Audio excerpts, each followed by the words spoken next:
Hello प्यारे बच्चों, आप लोग देख सकते हैं ये क्लास 10th का हिंदी कृतिका भाग 2 है। इसमें से 3 चैप्टर हैं, जिसमें से 2 चैप्टर मैंने आप लोगों को पढ़ा दी हूँ और आज मैं तीसरा चैप्टर पढ़ाने जा रही हूँ।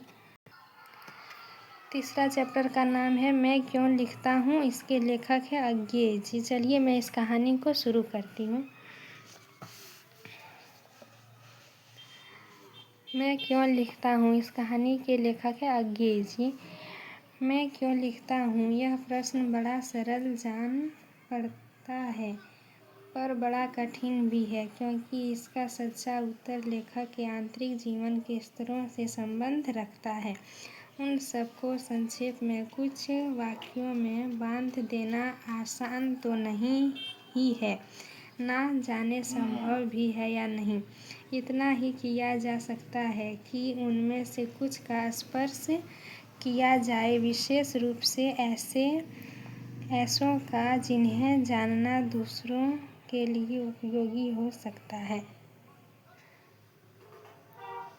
एक उत्तर तो यह है कि मैं इसलिए लिखता हूँ कि स्वयं जानता हूँ कि मैं क्यों लिखता हूँ। लिखे बिना इस प्रश्न का उत्तर नहीं मिल सकता। वास्तव में सच्चा उत्तर यही है।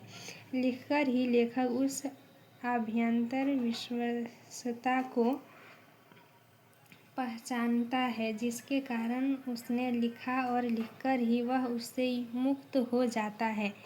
मैंने भी उस आंतरिक विवशता से मुक्ति पाने के लिए तटस्थ होकर उसे देखने और पहचान लेने के लिए लिखता हूँ।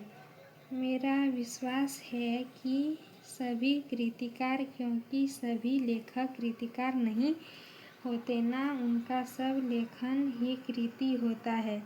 सभी कृतिकार इसलिए लिखते हैं। यह ठीक है कि कुछ ख्याति मिल जाने के बाद कुछ बाहर की व्यवस्था से भी लिखा जाता है, संपादकों के आग्रह से, प्रकाशक के तकाजे से, आर्थिक आवश्यकता से।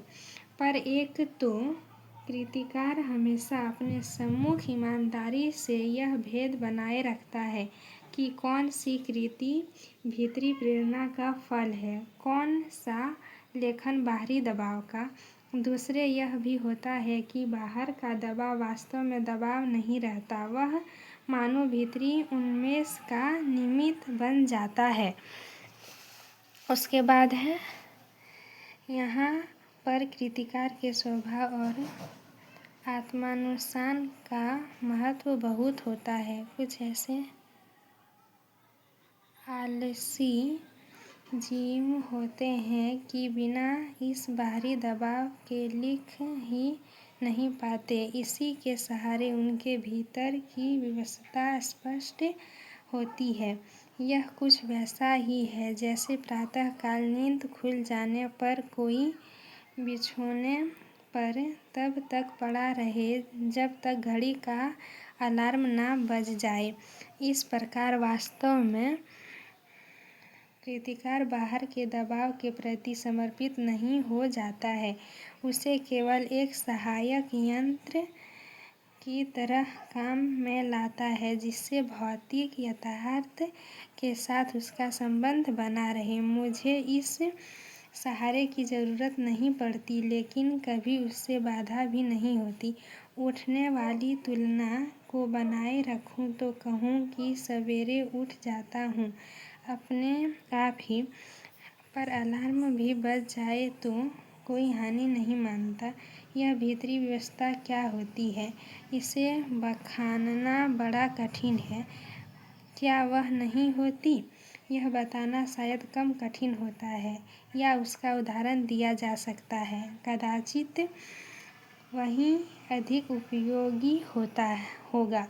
अपनी एक कविता की कुछ चर्चा करूं जिससे मेरी बात स्पष्ट हो जाएगी। मैं विज्ञान का विद्यार्थी रहा हूँ। लेखक विज्ञान का विद्यार्थी रहा है। मेरी नियमित शिक्षा उसी विषय में हुई। अणु क्या होता है?